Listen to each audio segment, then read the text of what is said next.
about the five mental faculties. So the five mental faculties are saddha, or faith, or confidence, in the Buddha, Dhamma, Sangha. So the faith or confidence must be firm. Then the virya means the effort. Effort must be strenuous. It is not only ordinary effort. Then mindfulness, sati or mindfulness, and the fourth mental faculty is the samadhi or concentration, and the fifth is a panya or wisdom. So all meditators must be endowed with these five mental faculties in order to make progress. And to make progress, it's also important to keep the five mental faculties in balance. Especially faith must be kept in balance with wisdom. Then effort must be kept in balance with concentration. But mindfulness need not be kept in balance with any faculties. We need mindfulness all the time. So last week I explained that faith must be kept in balance with wisdom. What happens if faith is weak and wisdom is strong? Then when wisdom is very strong or faith is weak, the person sometimes one may lead to the side of cunning, or one may not be on the right path. Then if faith is very strong but wisdom is very weak, then one may becomes credulous. In other words, one is easily believe in any doctrine. So when one is easily believe in any doctrines, one may be led by others to the wrong path, or one is astray from the right path. So these two mental faculties of faith and wisdom must be kept in balance. Similarly, effort and concentration must be kept in balance. If the effort is too strong, but concentration is very weak, the text says it may lead to agitation or restlessness of the mind.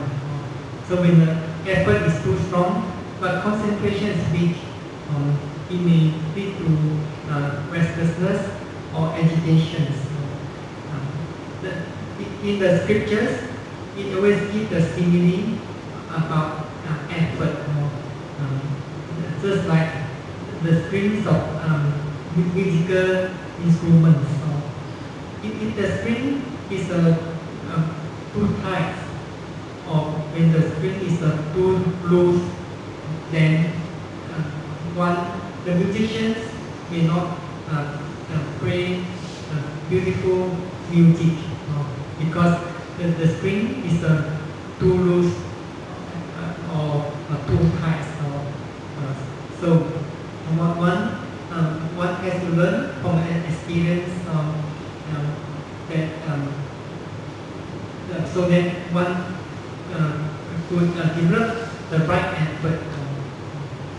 So when there's a right effort, then one will make progress. Similarly, when concentration is very strong, but effort is very weak, then the text say it may lead to what we call idleness. Idleness means it seems like the mind is very quiet, but there's no activity. The mind is very quiet without any activity. So when concentration is very strong, but effort is not enough. So one is overpowered by indolence or nervous. Sometimes may even lead to sloth and torpor. So these two factors, effort and concentration, must be kept in balance in order to make progress. So these five mental factors, five mental faculties are very important. It's the properties of the meditators. So when these five mental faculties are kept in balance and become sharp enough, then one would make progress in meditation. So effort, we need effort to develop wholesome mental states, to overcome unwholesome mental states of evil thoughts. So when one in one of the discourses, the Buddha said, whatever one frequently thinks and ponders upon, then will become the inclination of mind. So the Buddha was talking about these two kinds of thoughts. He said there are these two kinds of thoughts.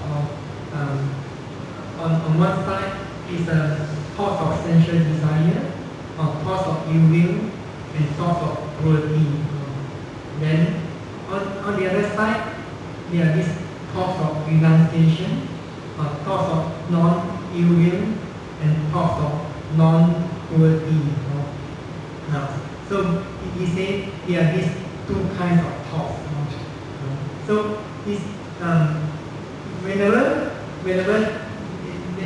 there are these thoughts of sensual desire, or thoughts of ill will, and thoughts of cruelty have arisen, then he could realize, or he considered these thoughts will lead to these afflictions, to others' afflictions.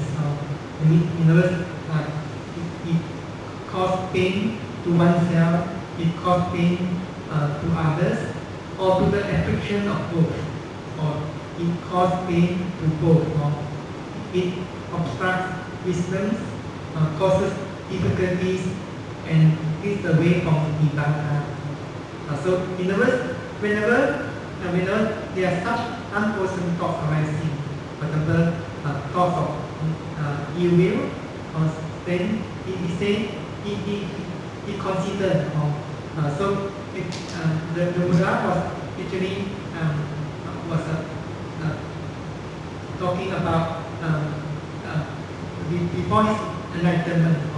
He said when he was still when he was an Bodhisattva, also it occurred to him these two types of thoughts, thoughts of sensual desire, thoughts of ill will, and thoughts of cruelty. And on the other side, there are these thoughts of renunciation, thoughts of non-ill will, and thoughts of non-cruelty. For example, whenever there was this thought of ill will arising, then he will consider this to my own affliction. So as soon as he considered in this way, then that thought of ill will subsided.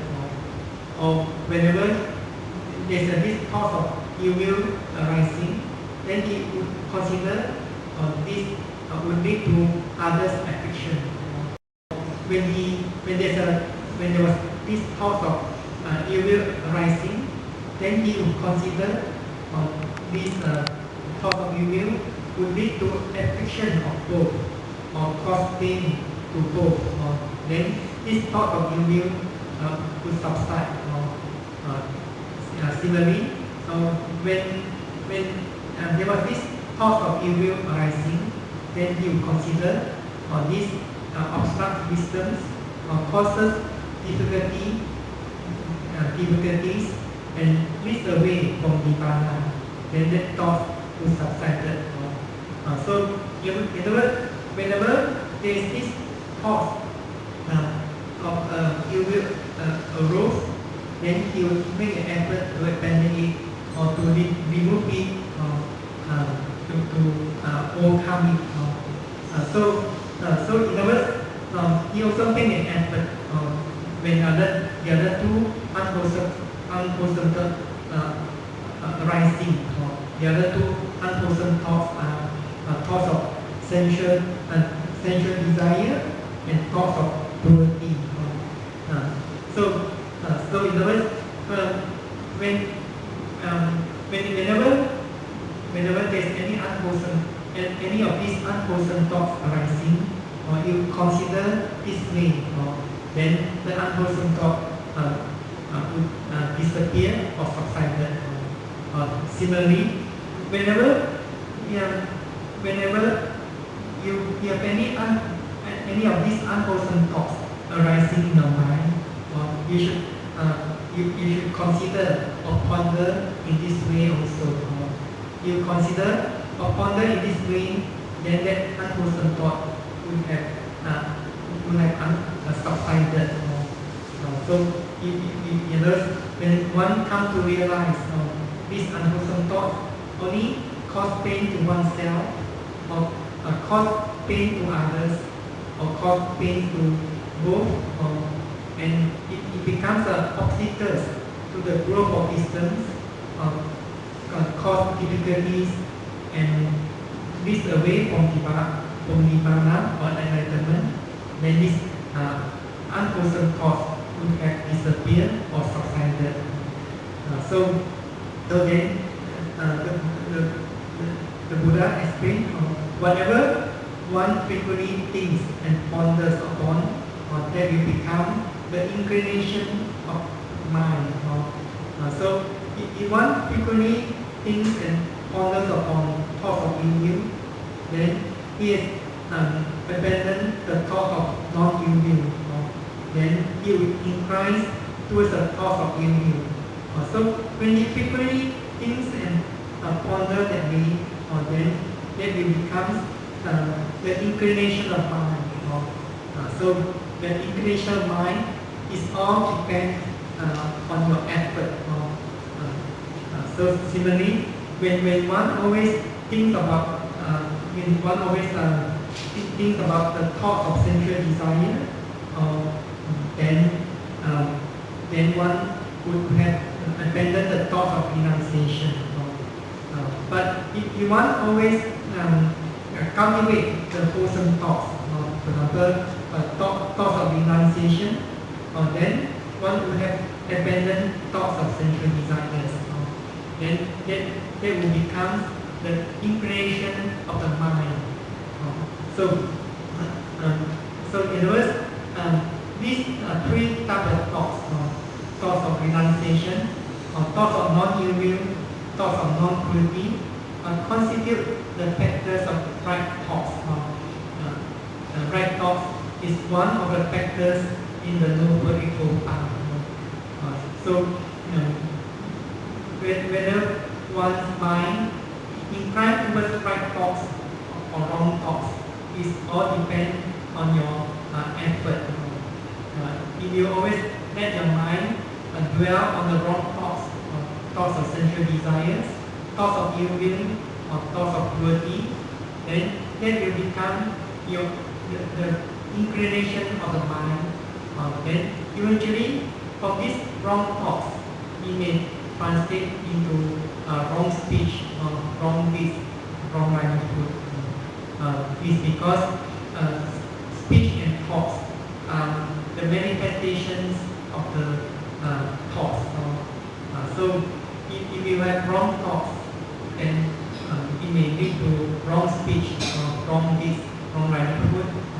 But if you always cultivate right thoughts, then it will lead to right speech or right deeds, right livelihood. So it is important that we make an effort to cultivate or to develop the thoughts so that our thoughts will incline towards these three kinds of right thoughts or wholesome thoughts. Thoughts of renunciation, or thoughts of non-ill will, or this thought of non-ill will corresponds to the thoughts of loving kindness or thoughts of goodwill. Then thoughts of non-cruelty. So this thought of non-cruelty corresponds to the thought of compassion. We are here to develop these right thoughts or thoughts of loving kindness or thoughts of non-ill will. So when you develop these thoughts then you should also make an effort so that these thoughts will be manifested in your deeds and speech, in those bodily actions and verbal actions. So that's why in the text it is explained that these thoughts of loving kindness has the characteristics to wish for the welfare and benefit of others.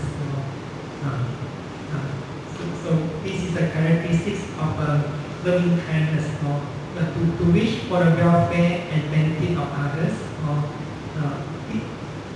Then these mental actions, that is loving kindness in thoughts, should be complemented and strengthened by verbal and bodily actions in the act of goodwill towards others. So this developing of loving kindness in thoughts should be to be complemented and strengthened by what I call metta or loving kindness in speech and loving kindness in deeds or physical actions. So when one could develop this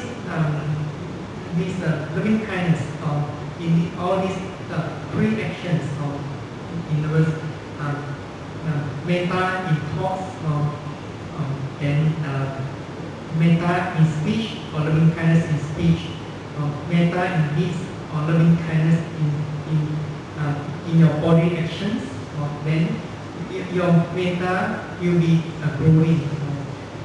So when one to practice well, then one to remove ill will. In the text, it also explained that the proximate cause of loving kindness is to see what I call to see the lovable aspect of another person or group of people. So the cause of arising of loving kindness or the proximate cause is one is able to see the lovable aspects of another person or group of people. So in other words, if one doesn't have loving kindness, one may have the tendency to find fault of another. But you have we in the practice of loving kindness, we learn to see the good side of another person.